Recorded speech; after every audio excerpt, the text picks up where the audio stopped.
Irpin is still far from safe, and we were taken into the town at speed with armed guards. This is the closest the Russians got to the capital, just a few kilometers away, and this is where they fought some of their most savage street battles. The fighting and bombing went on for more than a month. In parts of the town, there's hardly a building or home which is untouched. Ukrainian soldiers are still very much on red alert here. Stop. We're waved through, but they're extremely worried about any mines or traps the Russians may have left behind. And this is what is left of much of Irpin. What terror must have been felt by those living in these apartment blocks, as shell after shell came raining in, mortar after mortar, and heavy artillery. The place is littered with unexploded ordnance, in playgrounds, in residential forecourts. Nowhere was off limits, and there was no mercy shown for Irpin's residents. People obviously tried to pack their cars to try and get out of here as the shelling came in, and you can see the place is strewn with belongings as they tried to get out, but the shells were coming in and hitting even the vehicles as they tried to escape. They're still retrieving the many dead here.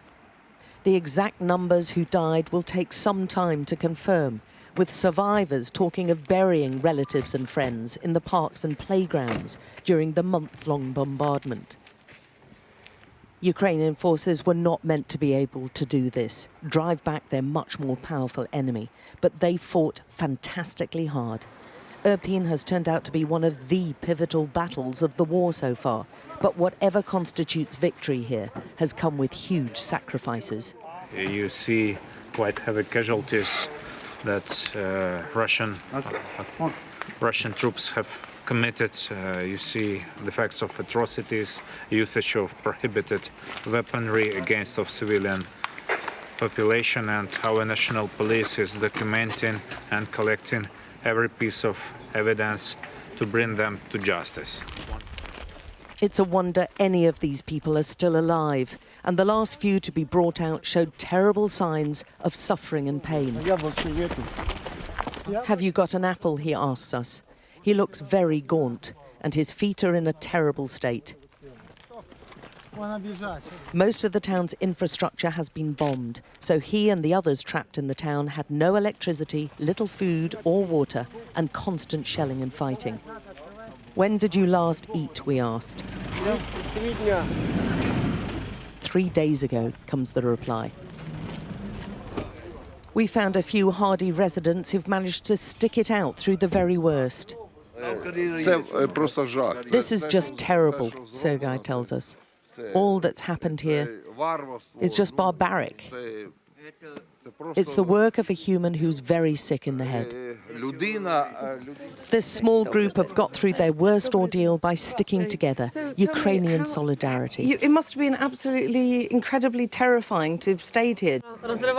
She tells us rockets were exploding all above them. Do you feel safe now? We were just here, she says, just sitting here, and they were right over us. The near-constant attacks have seen the town virtually emptied, with all those we spoke to believing the Russians will be back, maybe to Irpin, certainly to try to take the capital again. And they have the problem of clearing it all of the highly dangerous munitions too. It's an enormous challenge, the capital's top police officer told us. Our specialists have calculated the longest period between shellings was about 21 seconds, he said.